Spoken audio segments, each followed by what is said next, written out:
الرحیم وبہ نستعین الحمدللہ رب العالمین وصلی اللہ علی سیدنا محمد وآلہ الطیبین الطاہرین المعصومین اما بعد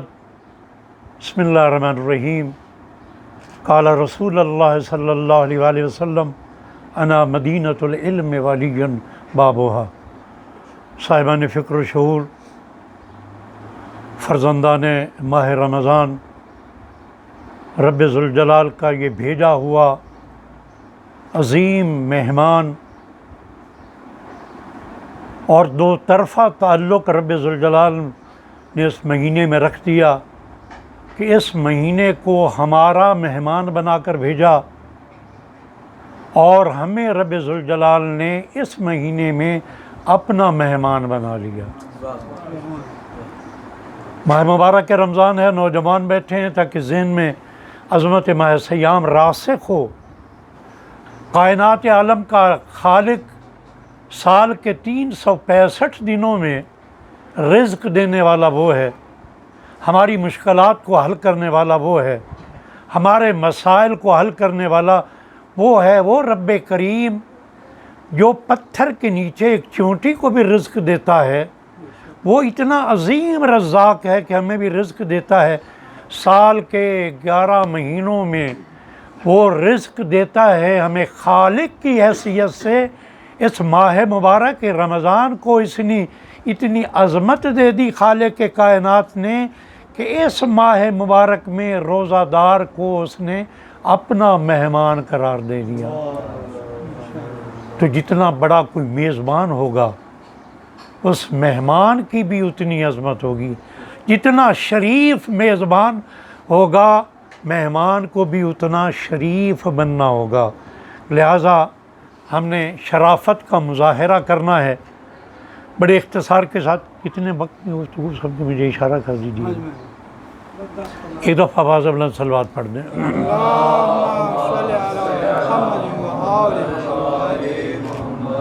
مولا کائنات علی ابن ابی طالب کا ایک فرمان جو تربیت کے حوالے سے نوجوانوں کی کثرت سے یہاں موجودگی، اسی وجہ سے اس حدیث کو بیان کرنا چاہتا ہوں۔ ایک ایک لفظ پلے باندھنے کا ہے اپنی تربیت کے لیے۔ مولا ارشاد فرماتے ہیں کہ تمہارے مقابلے کا پہلا میدان تمہارا نفس ہے۔ مقابلے کا پہلا میدان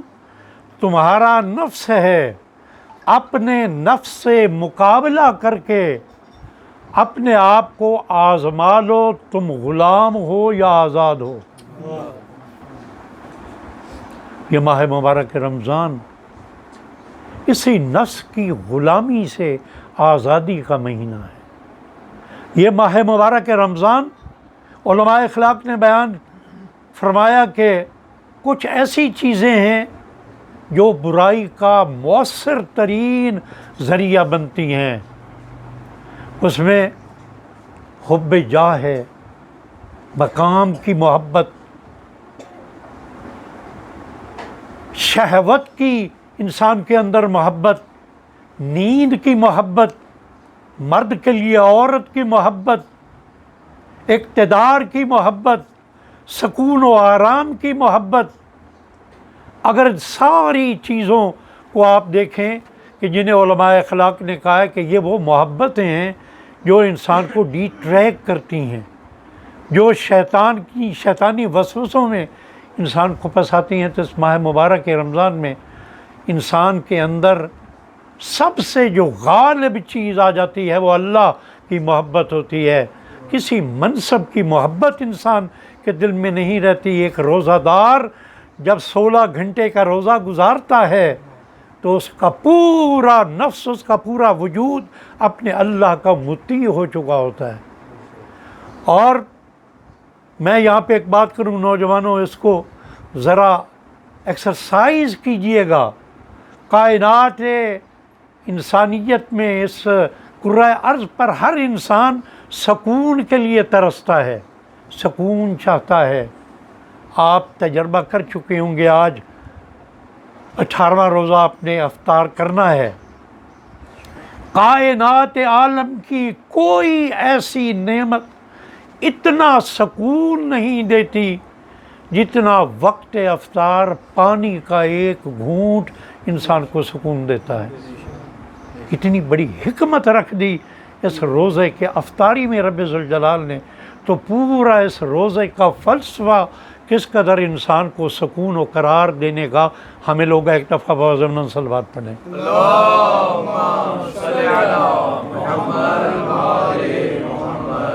کائنات عالم میں رب ذوالجلال نے ہمیں وہ رہنما عطا کیے جنہوں نے احکامات اسلامی کو انجام دے کر یہ بتایا، نماز پڑھنی ہے تو کس سکون کے ساتھ، روزہ رکھنا ہے تو کس خشوع و خضوع کے ساتھ۔ مولا کائنات علی ابن ابی طالب نے ارشاد فرما دیا، ہمیں متوجہ کر دیا ہے کہ روزہ دار کو، یہ ارشاد فرما کے کہ بعض روزہ داروں کو روزہ رکھنے میں سوائے بھوک اور پیاس کے کچھ نہیں بچتا۔ کیا مقصد ہے؟ کہ روزے کی روحانیت کا بر محمد وآل محمد صلی اللہ علیہ وسلم، کیونکہ یہ روزہ پورے اعضاء و جوارح کا اللہ کا بوتی ہونے کا نام ہے۔ روزہ پھر مکمل ہے، آنکھ کا روزہ، زبان کا روزہ، ہاتھ کا روزہ، شرمگاہ کا روزہ، آپ کے پاؤں کا روزہ،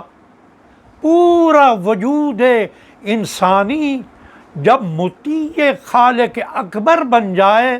تو اس کیفیت کو روزہ کہتے ہیں۔ اور ان مراحل سے جو انسان گزرے کہ اس کی آنکھ خیانت نہ کرے، اس کی زبان غیبت نہ بولے،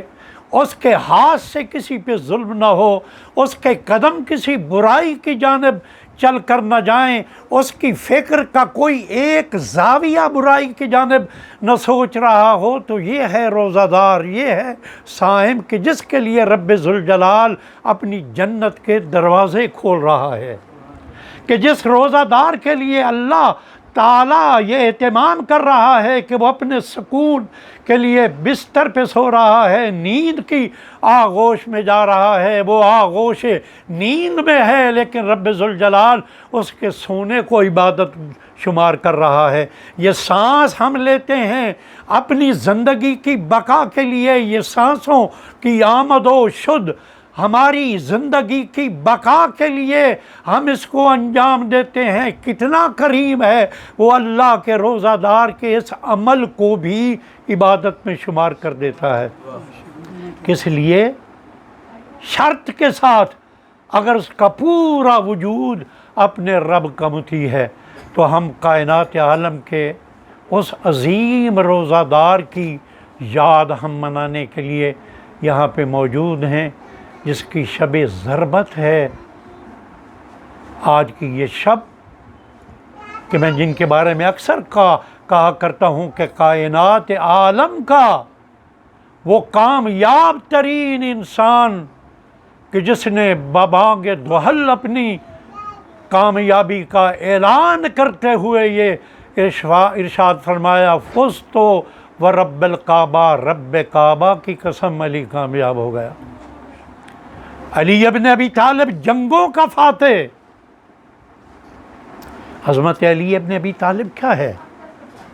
اسلام کے لیے علی کی تلوار نے ہمیشہ کارہائے نمایاں انجام دی ہے، اور اس سے بھی بڑھ کے علی کو جو مقام حاصل ہے وہ اسلام کے لیے ایثار گری ہے، پے کرے ایثار گری ہیں علی ابن ابی طالب۔ اور کیوں نہ ایسا ہوتا، علی ابن ابی طالب کے ایثار میں سارا معجزہ ہے، ساری محنت ہے جناب ابو طالب کی، کہ جس نے رات کے کسی پہر میں علی ابن ابی طالب کو اٹھایا اور بستر مصطفیٰ پہ سلا دیا، اور مصطفیٰ صلی اللہ علیہ وآلہ وسلم کو بستر مرتضیٰ پہ سلا دیا۔ یہی تو سبب ہے کہ جب یہی بچہ عالم شباب میں آتا ہے تو عالمین کے رسول کے ساتھ اس طرح منسلک ہو جاتے ہیں کہ اپنی زبان سے یہ ارشاد فرماتے ہوئے نظر آتے ہیں کہ میں اپنے رسول کے ساتھ، میں اپنے آقا کے ساتھ اس طرح منسلک تھا، اس طرح میں ان کے ساتھ اٹیچ تھا جس طرح اونٹنی کا بچہ اپنی ماں کے ساتھ مانوس ہوتا ہے۔ یہ تربیت دے دی تھی علی ابن ابی طالب کو آپ کے والد گرامی نے۔ اور پھر یہ علی کا نقطہ ایثار اپنے معراج پہ نظر آتا ہے شب ہجرت کے، جب عالمین کے رسول ہجرت کرنے لگے اور کہا اے علی آپ نے میرے بستر پہ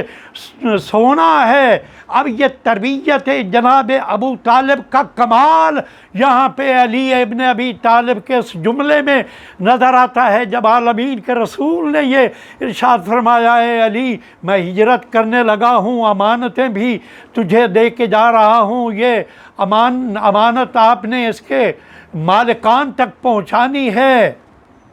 اب علی ابن ابی طالب نے ایک ہی سوال کیا، یا رسول اللہ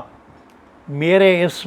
بستر پہ سونے سے آپ کی جان بچ جائے گی؟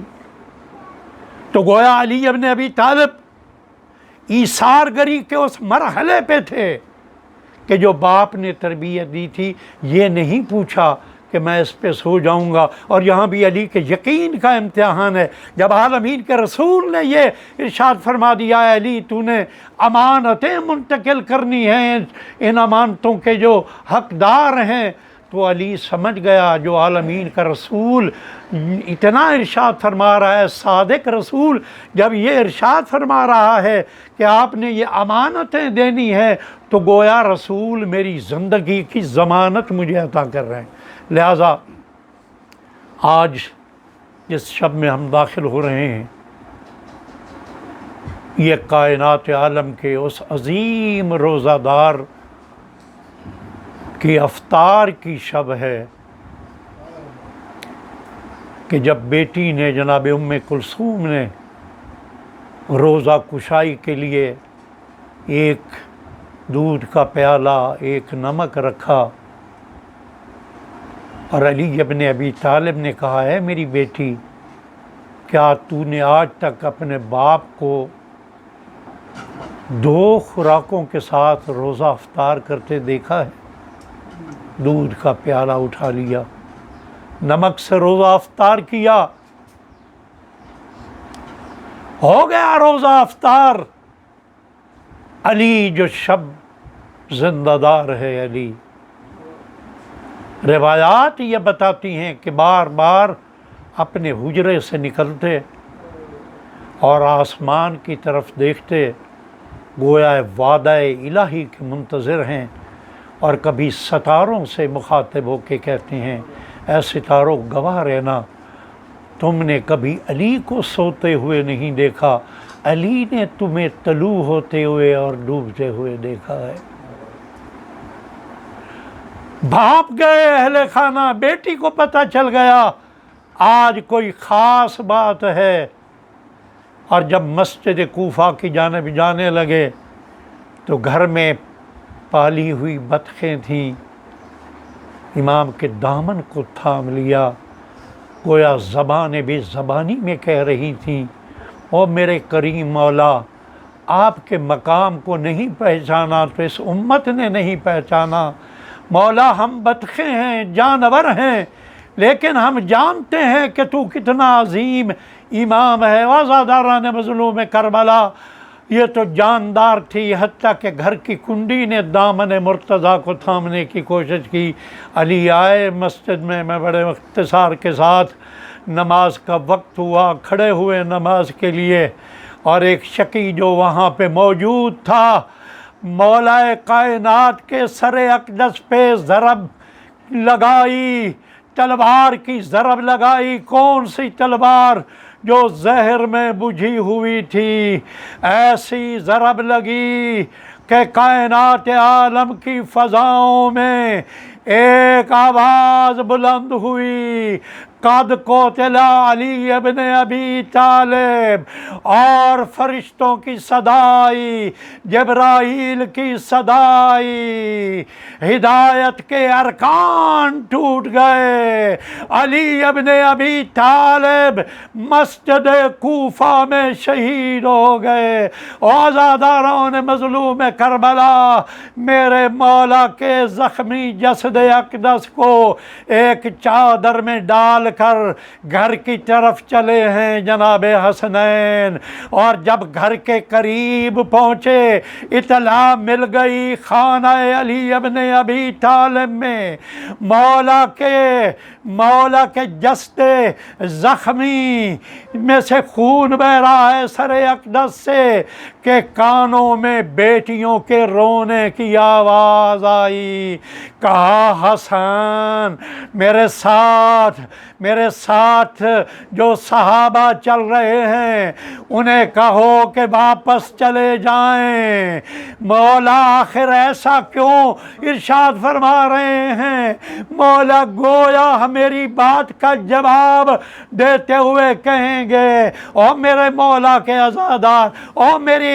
غم کے عزاداروں، میں یہ برداشت نہیں کرتا کہ میری بیٹیوں کی رونے کی صدائیں میرے صحابہ کے کانوں تک پہنچے۔ میں بڑے ادب کے ساتھ ہاتھ باندھ کے کہوں گا، مولا آج اپنی بیٹیوں کے رونے کی آوازیں اپنے صحابہ کے کانوں تک پہنچنا آپ کو ناگوار گزر رہا ہے۔ کل یہی کوفہ ہوگا، بے مکنہ و چادر آپ کی بیٹیاں ہوں گی، اور لوگ یہ اعلان کر رہے ہوں گے، پتھر مارو یہ باغی کی بیٹیاں ہیں، اور آپ کی بیٹی بے کجاوا اونٹ پہ بلند ہو کے کہہ رہی ہوگی، اے کوفہ والو ایسا نہ کہو، میرا بھائی باغی نہیں ہے، میرا بھائی نمازی تھا۔ بس عزادارو علی ابن ابی طالب نے فزت و رب الکعبہ کی صدا دے کر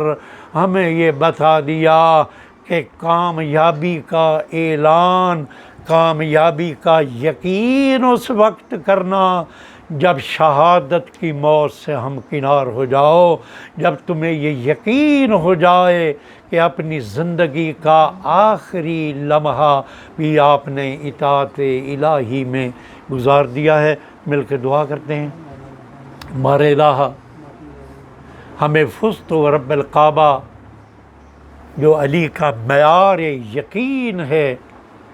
اسے اپنی زندگی کا وتیرہ بنانے کی توفیق عطا فرمائے،